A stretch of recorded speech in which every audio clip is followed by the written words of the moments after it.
My parents forbade me from coming for Christmas week. Ashamed of you, Mom said. Your boots are knee-deep in manure, my brother added. I calmly turned around and cut off their utilities. When the heating shut down at -5 degrees, they started calling me.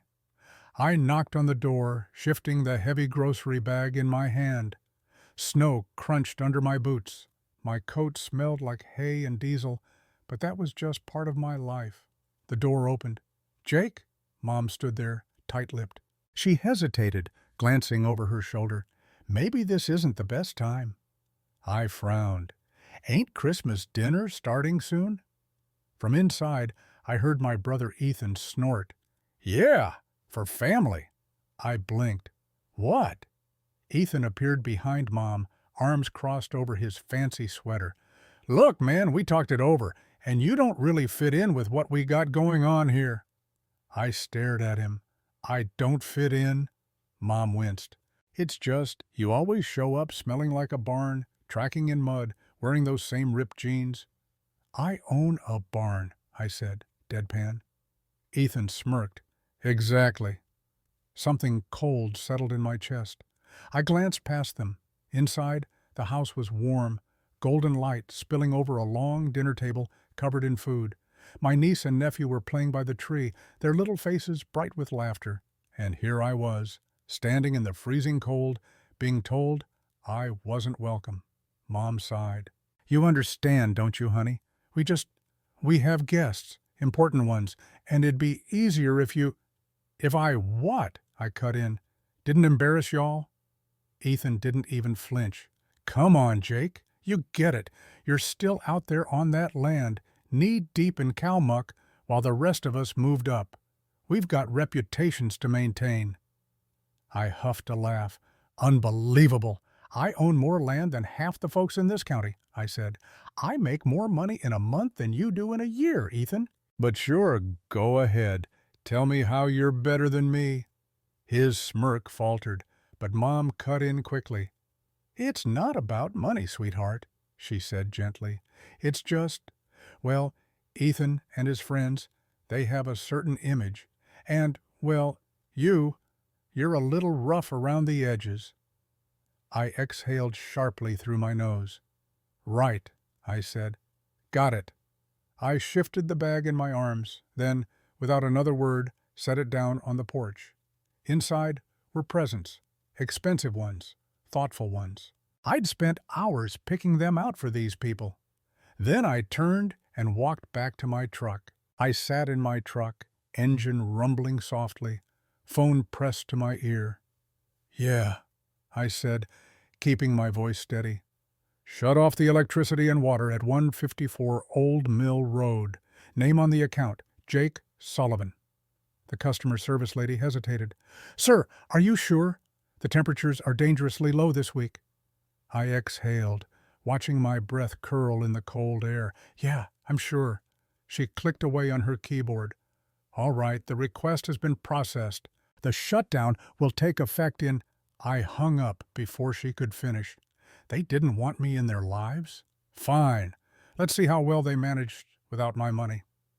I sat in my truck, watching the house in the rearview mirror, my breath fogging up the windshield.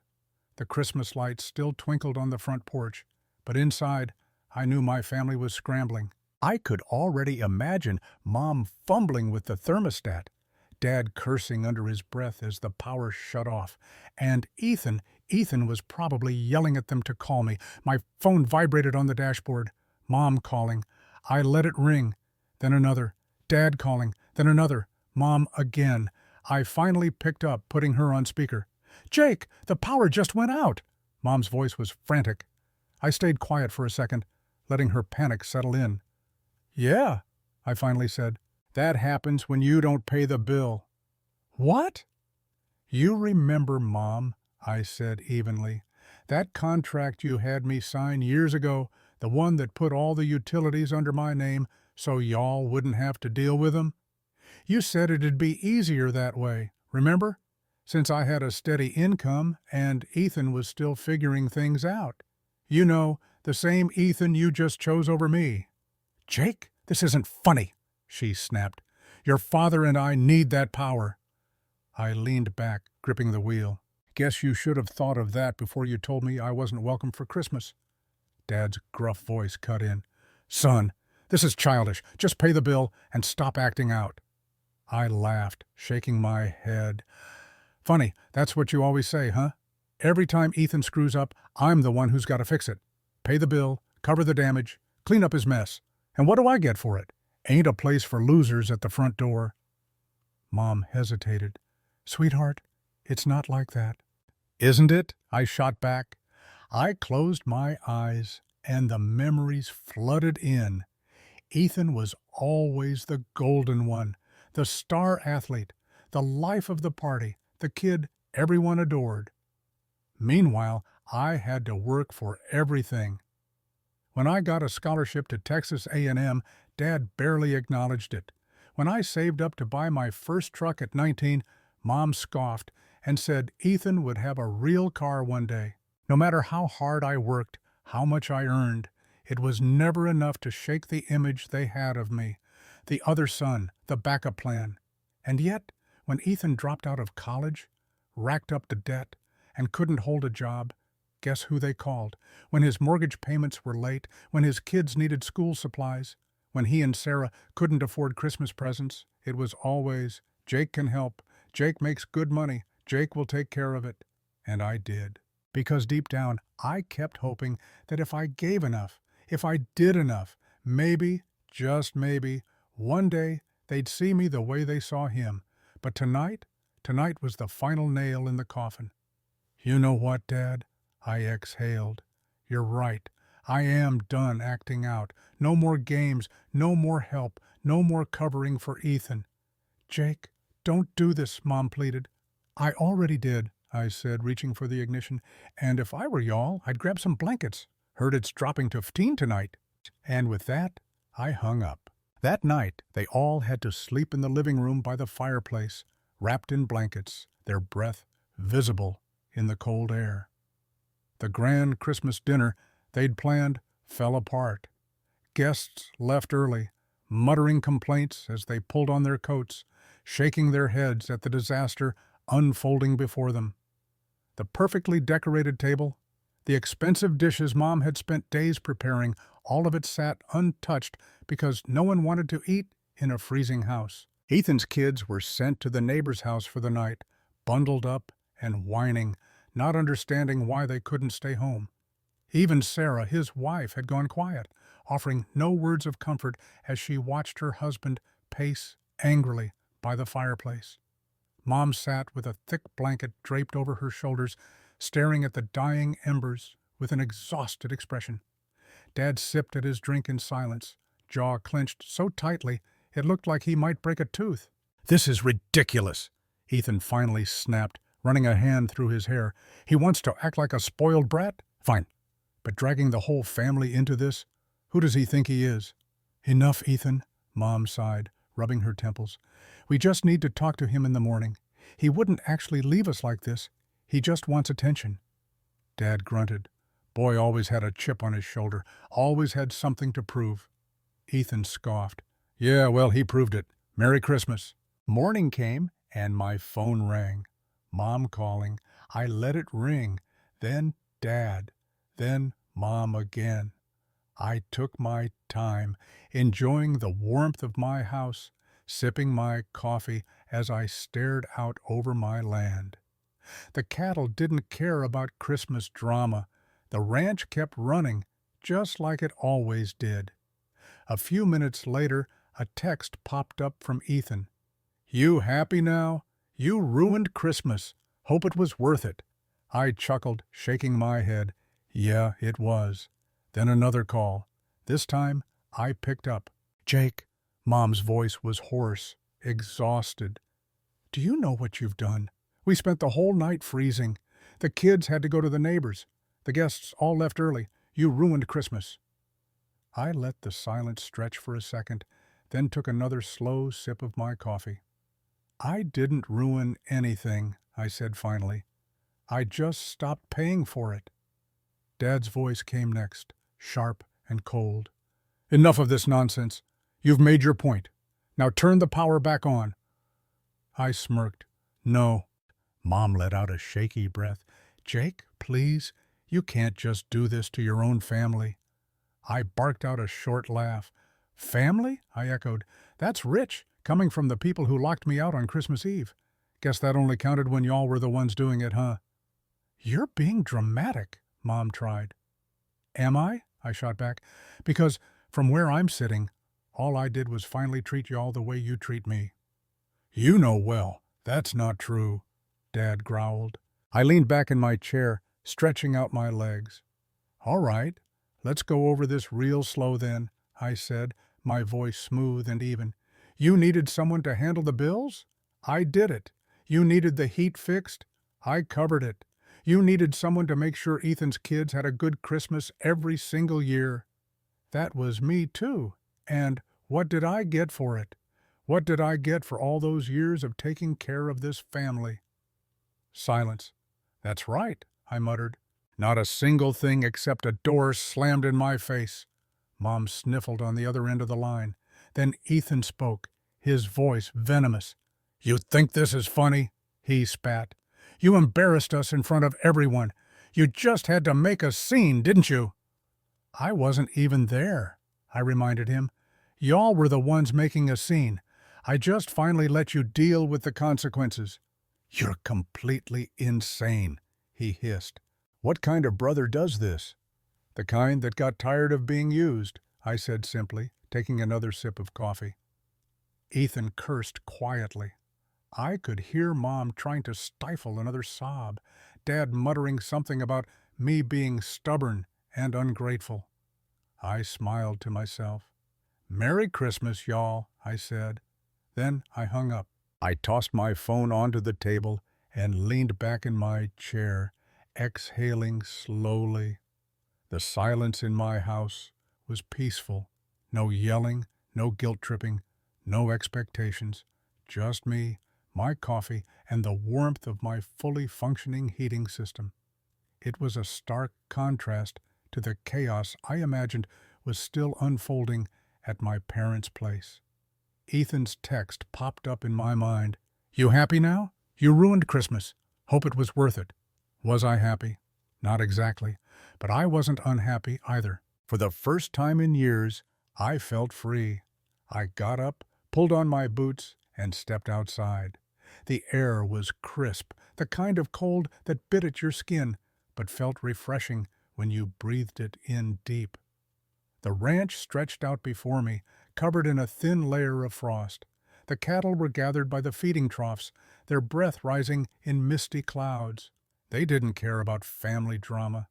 Neither did the frozen grass beneath my boots or the sky turning pale blue with the morning sun. I walked toward the barn, hands in my pockets, thinking about how different my morning was from my family's. Mom was probably still curled up by the fireplace, wrapped in every blanket they owned. Dad would be frustrated, pacing around, grumbling about how ungrateful I was. And Ethan? Oh, I had no doubt Ethan was still fuming, probably calling everyone he knew to tell them what a disgrace I was for turning off the power. I should have felt guilty. I didn't. Instead, I felt like I'd finally done something that should have happened years ago. They'd spent so much time making me feel like I owed them, like it was my duty to take care of them, to put their needs before my own. And for what? For this? For a family that tossed me aside the second I wasn't useful to them? I shook my head, walking into the barn. A few of the ranch hands were already there, feeding the cattle and breaking the ice in the water troughs. One of them, an older guy named Tom, gave me a nod. "Christmas drama?" he asked, smirking as he checked the feed levels. I had to laugh. "Something like that." Tom chuckled. "Yeah, I remember those days. Haven't talked to my folks in years. Best decision I ever made." I didn't respond. Instead, I just grabbed a bucket of grain and started working alongside him. The morning passed in a blur of chores, and by the time I got back to the house, I'd nearly forgotten about my phone. Nearly. When I finally checked it, there were more missed calls, a few voicemails. I ignored them, but one text caught my attention. Sarah, Ethan's wife. Hey, I just wanted to say I understand. I don't agree with what happened. I told Ethan he went too far. I know you've done a lot for us, more than he'll ever admit. Just wanted you to know that. I stared at the message for a long moment, then set my phone down. Maybe not all of them were beyond saving. That night, I sat on my porch with a beer in my hand, watching the stars. It was quiet, peaceful. Then headlights appeared in the distance, bouncing along the dirt road toward my house. I sighed, already knowing who it was. Sure enough, Dad's truck rolled to a stop in front of the house, and the door swung open. Dad stepped out first, arms crossed, face like thunder. Ethan followed, looking just as irritated. Mom stayed in the truck, watching from behind the windshield. They didn't even wait for me to speak. "You done with this nonsense?" Dad snapped, marching up the steps. I leaned against the railing, staying relaxed. "Good to see you too, Dad." "Turn the power back on," Ethan demanded. "The house is freezing. Mom's exhausted. The guests left, and the kids had to sleep at the neighbors. You've made your point." I raised an eyebrow. "You mean y'all made your point? The one where you decided I wasn't welcome because I didn't meet your standards? That point?" Ethan clenched his jaw. "You didn't have to take it this far." Dad's nostrils flared. "Enough! You're going to stop this foolishness and do right by your family. You owe us that much." I stood up slowly, setting my beer down. "Oh, I owe you?" I repeated, my voice dangerously calm. Dad hesitated for a split second, but then doubled down. "Darn right you do. After everything we've done for you." I let out a sharp laugh.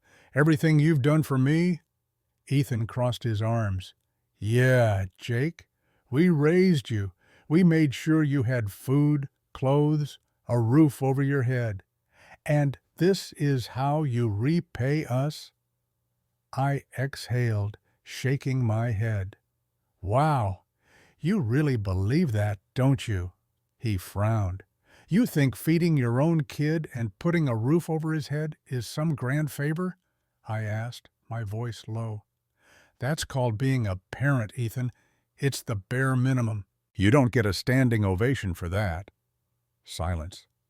"You want to talk about who owes who?" I continued, stepping forward. "Let's talk about what I gave you. Who covered the bills when you couldn't pay them? Who made sure your kids had everything they needed? Who kept Mom and Dad's house running when they didn't want to deal with it?" Ethan looked away. "You took everything from me," I said, voice cold. "And the one time I say no, suddenly I'm the villain?" Dad exhaled sharply.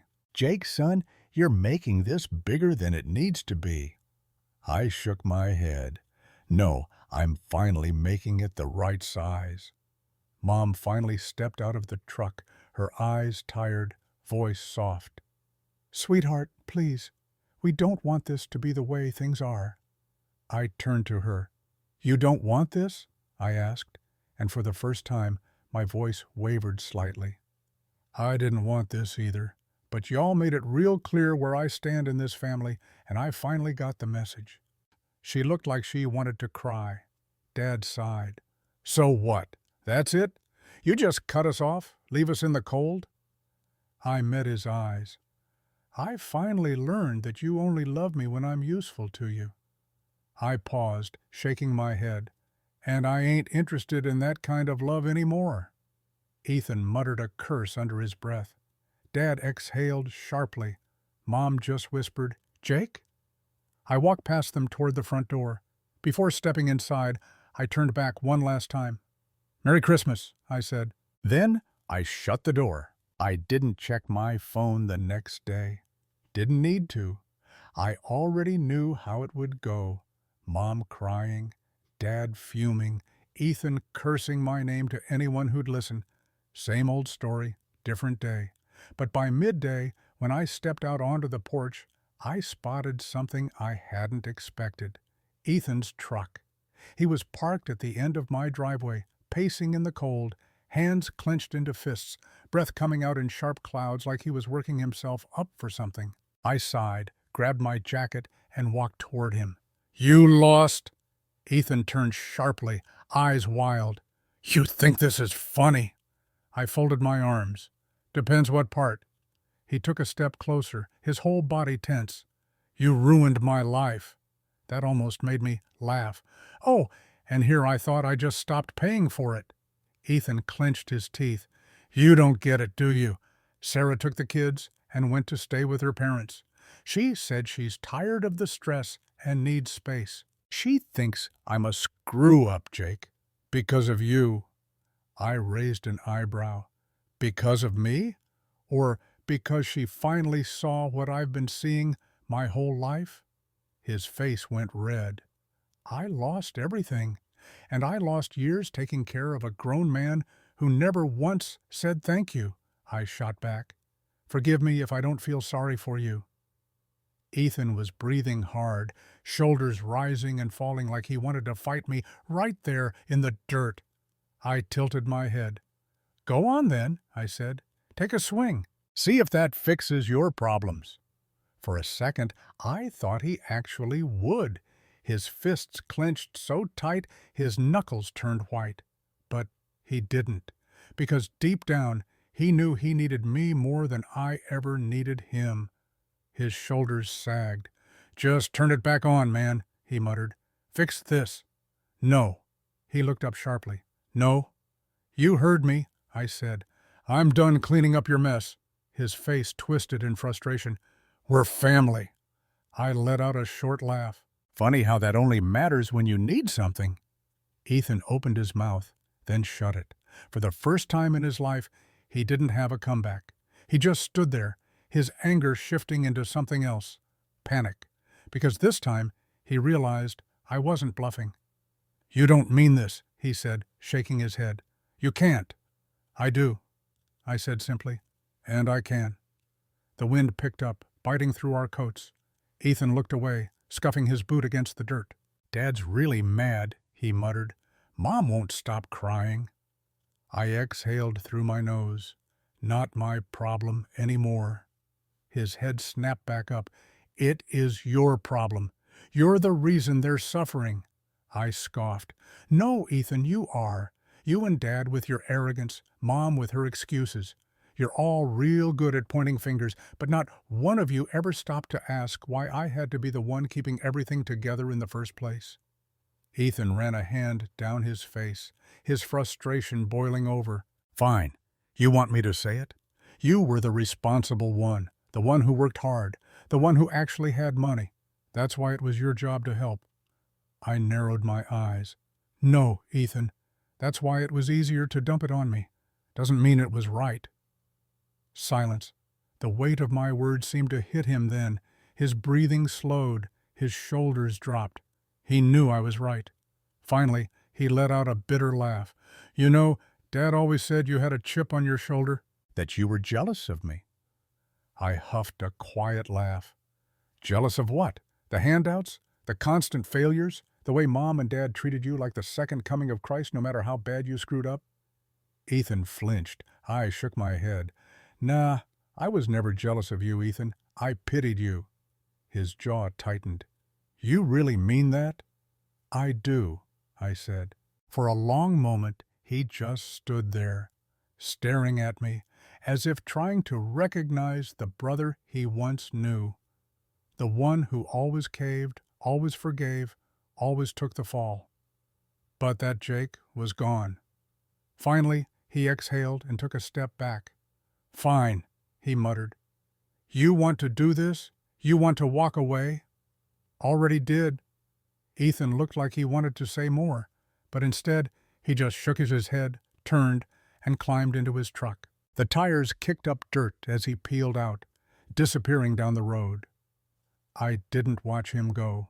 I turned around, walked back up the porch, and shut the door. For the first time in my life, I wasn't the one losing something. I was the one letting go. Update. Well, that escalated quickly. I did not expect this story to blow up the way it did. I've been reading through the comments, and I see that a lot of people have very strong opinions on what I did. Some of you think I went too far, some think I did exactly what needed to be done, and some of you think I'm the worst person to ever walk the earth. So let's address some of the biggest comments I've seen. You left your own parents to freeze. What kind of person does that? All right, let's get one thing straight. I didn't leave them to freeze. I turned off the power, yes, but their fireplace was working just fine, and they had plenty of blankets. No one was in danger. If I really wanted to be cruel, I could have done this in the middle of a snowstorm or during an actual emergency.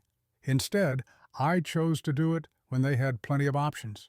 Also, let's not forget, they were the ones who told me I wasn't welcome on Christmas. They made it clear I wasn't part of the family, so why should my money be? You could have just talked to them instead of pulling a stunt like this. Oh, you sweet summer child.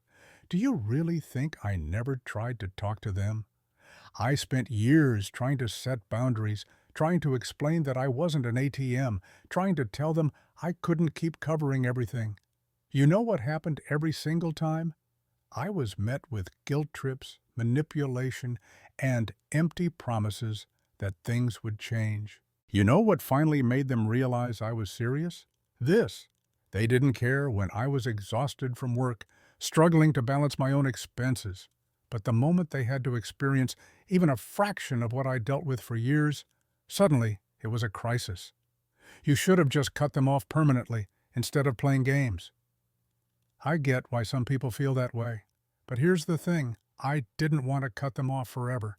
I just wanted them to finally understand what I'd been dealing with. And guess what? It worked. What happened after? Since a lot of people have been asking for an update, here's how things played out. After my last post, on the third day, I turned the power back on. I had no intention of leaving them in the dark forever. I just needed them to get a taste of what life without my financial help would be like. And when I did turn it back on, you know what happened? Nothing bad.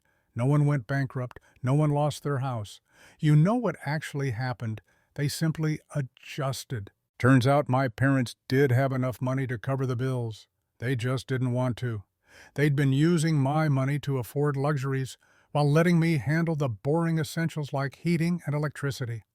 Once they realized I wasn't going to be their safety net anymore, they simply started living within their means. They still had a nice house. They still had food on the table. The only difference? They weren't living off of me anymore. And here's the kicker. After about a month, my parents actually apologized. Mom called me and admitted that they'd taken me for granted, that they'd let Ethan influence them too much, that they'd been wrong, and honestly, that meant the world to me. For the first time in years, it felt like they actually saw me as more than just a wallet. A few months had passed since the Christmas showdown, and life on the ranch had settled into a rhythm I hadn't felt in years. The cattle were thriving, the spring thaw was turning the fields green, and I'd even started fixing up the old barn, something I'd been putting off for too long. My phone stayed quieter than it used to. No more frantic calls from Mom begging for a quick fix. No more texts from Ethan trying to guilt me into bailing him out. It was just me, the land, and the work, and for the first time, that felt like enough. But peace, as it turns out, doesn't last forever with the Sullivans.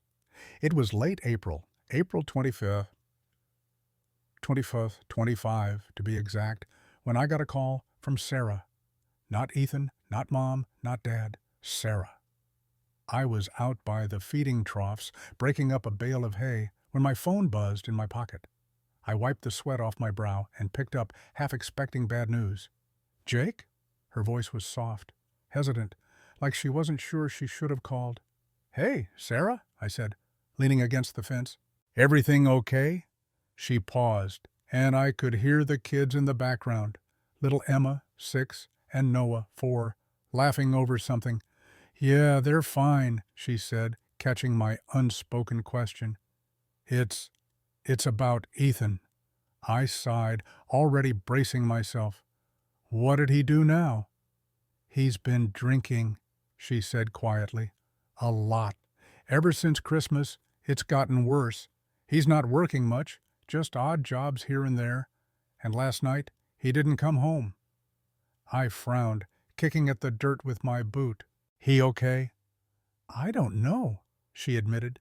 He texted me this morning, said he crashed at a buddy's place, but, Jake, I'm worried. He's not himself, and I think it's because of what happened with you. I let that sit for a second, the weight of it pressing down on me. Part of me wanted to say it wasn't my problem. Ethan had dug his own hole, but hearing Sarah's voice, steady but strained, I couldn't just brush it off. What do you want me to do, Sarah? I asked finally. I don't know, she said. I thought you should know. He won't talk to me about it, but he keeps bringing you up, says you abandoned him, abandoned all of us. I told him that's not true, but he's not hearing it. I exhaled through my nose, staring out at the cattle grazing in the distance. He's got a funny way of rewriting history, I said. I didn't abandon him. I just stopped carrying him. I know, she said quickly. I told him that too, but he's lost, Jake, and I don't know how to pull him back. I didn't say anything for a moment, just let the sound of the wind and the lowing cattle fill the silence. Finally, I said, I'll think about it, Sarah. Thanks for letting me know. She hesitated, then added, He's still your brother, you know. Yeah, I said, my voice flat. I know. We hung up, and I shoved the phone back in my pocket. Tom, who'd been working nearby, caught my eye and raised an eyebrow. Family again? He asked, smirking. Always, I muttered, grabbing another bale of hay. He chuckled, but didn't press. That's what I liked about Tom. He knew when to leave it alone. That night, I sat on the porch with a beer, same as I'd done 100 times before, watching the stars come out over the ranch. Sarah's words kept rattling around in my head. Ethan drinking, Ethan lost, Ethan blaming me. I didn't owe him anything, not after everything he'd put me through. But those kids, Emma and Noah, they didn't deserve a dad who was falling apart. And Sarah didn't deserve to carry it all on her own. I took a long sip, then set the bottle down and pulled out my phone. I scrolled to Ethan's number, stared at it for a minute, then hit call. It rang 3 times before he picked up. What do you want, Jake? His voice was rough, slurred just enough to confirm what Sarah had said. Heard you're having a rough go of it, I said, keeping my tone even. He laughed, bitter and sharp. Oh, now you care? After you screwed us all over? I didn't screw you over, I said.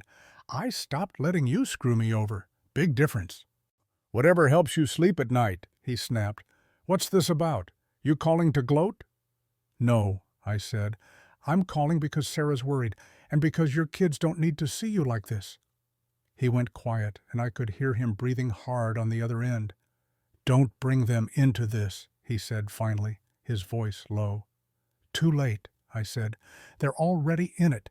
You're the one who's got to decide if you're going to keep dragging them down with you. Another long silence. Then he muttered, You don't get it, man. You don't know what it's like. What's like? I asked. Having everything fall apart? Watching Mom and Dad pick you over me every damn time? Oh, wait, I do know what that's like. Difference is, I didn't let it break me. Easy for you to say, he shot back. You've got your big ranch, your money, your perfect little life. Some of us don't get that lucky. I laughed, short and dry. Lucky? You think I got here by luck? I worked my ass off, Ethan, while you were out partying, dropping out, screwing up every chance you got. I was busting my back to build something. Don't talk to me about luck. He didn't have an answer for that. I could hear him take a shaky breath, like he was trying to hold it together. "Sarah's gonna leave me," he said finally, his voice cracking. "She's done, man, and I don't blame her." I leaned back in my chair, staring up at the sky. "Then do something about it," I said. "Get your shit together. Stop drinking. Start showing up for them." "What's the point?" he muttered. "I've already lost everything." "Not everything," I said. "Not yet. But you keep going like this. You will." He didn't say anything, just let the silence stretch out. Finally, I sighed. "Look, Ethan, I'm not your babysitter anymore. I'm not going to fix this for you. But if you want to talk, really talk, I'll listen. That's all I've got left to give." He huffed a quiet laugh, almost like he couldn't believe it. "Why bother?" "Because you're still my brother," I said simply, "and I'm not the one who forgot that." He didn't respond, but he didn't hang up either. I could hear him breathing, like he was wrestling with something he couldn't put into words. "Think about it," I said, "and call Sarah. She's waiting." Then I hung up. The next morning, I was out in the barn when my phone buzzed again. This time, it was Mom. I braced myself and picked up. "Jake," she said, her voice softer than usual. "Ethan came by last night. Late. He was a mess, but he said he talked to you." "Yeah," I said, leaning against a post. "He did." "He's sleeping it off on the couch now," she said. "I don't know what you said to him, but thank you." I frowned. "Don't thank me yet, Mom. He's got a long way to go." "I know," she said. "But it's a start, and I wanted to say I'm sorry again. For everything. We've been talking, your dad and me, about how we treated you. We're trying to do better." I didn't say anything for a second, just let her words sink in. "Good," I said finally. "I hope you mean it." "We do," she said. "And, Jake, we'd like you to come over for dinner sometime. No strings, just family." I exhaled, glancing out at the ranch stretching before me. "I'll think about it," I said. "That's all I can promise." "That's enough," she said, and I could hear the relief in her voice. We hung up, and I stood there for a minute, letting it settle. Tom walked by with a bucket of grain and smirked. "They suck you back in yet?" "Not yet," I said, grabbing a shovel. "But they're trying." He laughed. "Good luck, kid." A week later, I got a text from Sarah.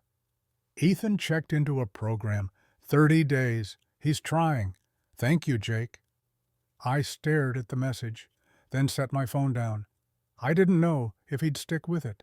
I didn't know if Mom and Dad would keep their word. But for the first time in a long time, I felt a flicker of something, hope, maybe. Not for them, but for me.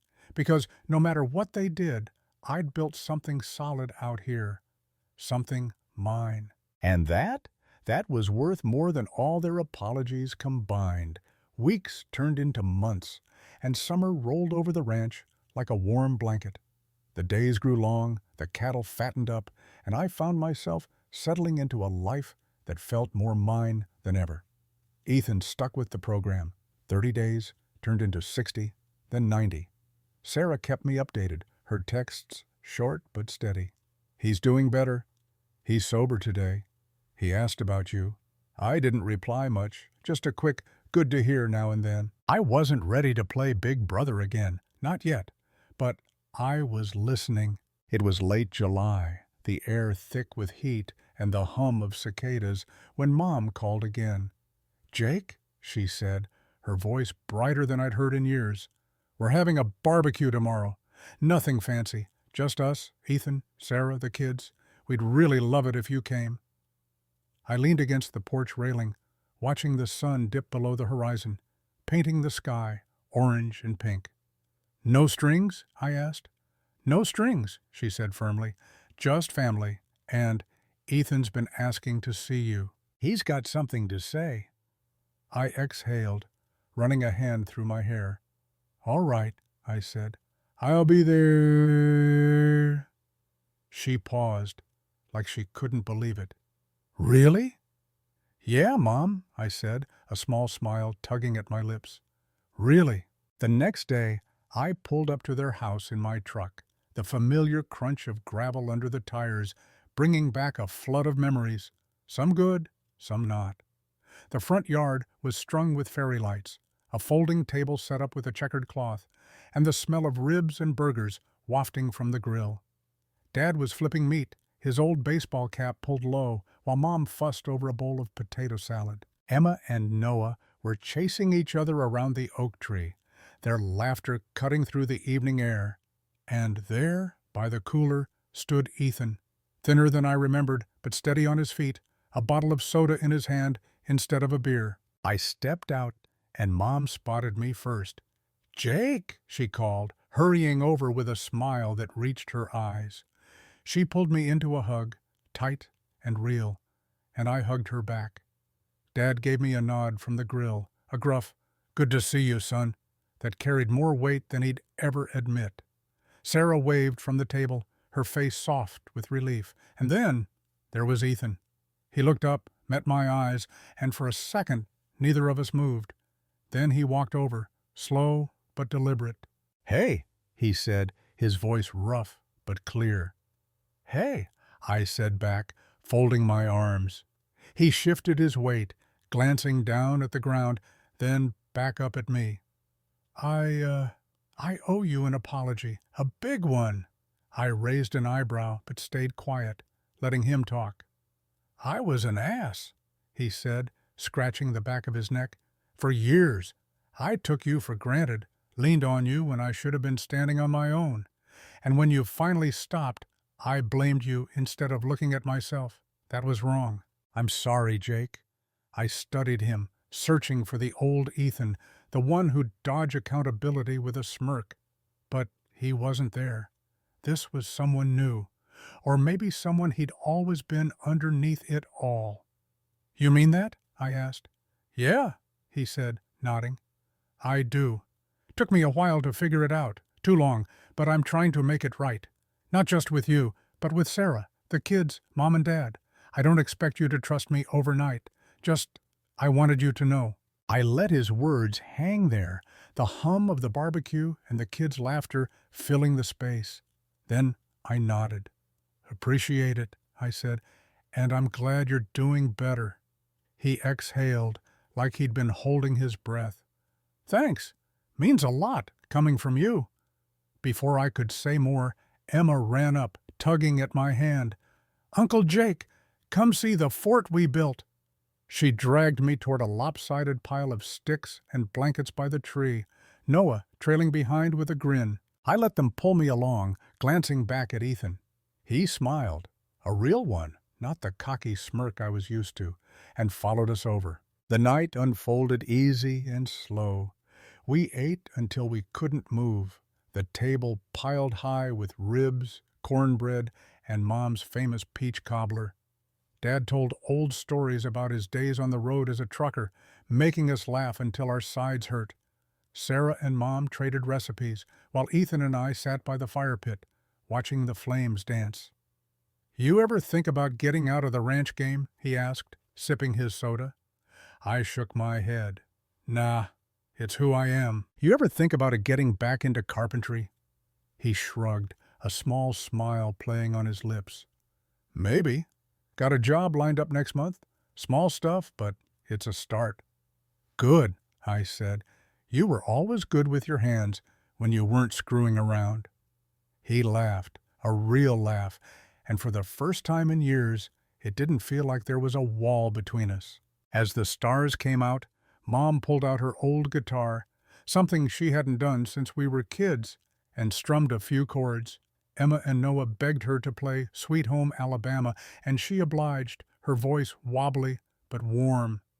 Dad joined in, off-key as always, and Sarah clapped along, pulling Ethan up to dance with her. He stumbled at first, but she laughed and kept him going, their shadows swaying in the firelight. I watched from my chair, a beer in hand, feeling something I hadn't in a long time. Contentment. Mom caught my eye and smiled. "Sing with us, Jake," she said. "You've got the voice for it." I rolled my eyes, but stood up, joining in on the chorus. My voice blended with hers, rough but steady. And soon Ethan was singing too, his arm around Sarah, the kids giggling at our terrible harmony. When the night wound down, I helped clean up, stacking plates while Dad put out the fire. Mom came over, her eyes soft. "Thank you for coming, Jake," she said. This is what I've wanted for us, all of us." I nodded, setting the plates down. "Me too, Mom." She hugged me again, and this time Dad joined in, his big hand clapping my shoulder. "You're a good man, son," he said, his voice thick. "Always have been." I swallowed hard, nodding back. "Thanks, Dad." Ethan walked me to my truck as I got ready to head out. "Hey," he said, shoving his hands in his pockets. "I meant what I said earlier. I'm going to keep at it. And maybe we could grab a coffee sometime? Catch up, you know?" I looked at him, the brother I'd spent so long resenting, and saw something worth holding on to. "Yeah," I said, "I'd like that." He grinned, and I climbed into my truck, the engine rumbling to life. As I pulled away, I glanced in the rearview mirror. Ethan waving, Sarah beside him, Mom and Dad arm in arm by the porch, the kids still chasing fireflies. The fairy lights twinkled against the dark, and, for once, it didn't feel like I was leaving something behind. It felt like I was coming home. Back at the ranch, I stepped onto the porch and took a deep breath of the cool night air. The stars stretched out above me, bright and endless over the land I'd built with my own hands. My phone buzzed, one last text from Sarah. "Tonight was perfect. Thank you, Jake. You're the glue." I smiled to myself, set the phone down, and leaned back in my chair. For the first time in years, I didn't feel like I had to prove anything, not to them, not to myself. I was enough. And that was the happiest ending I could have asked for.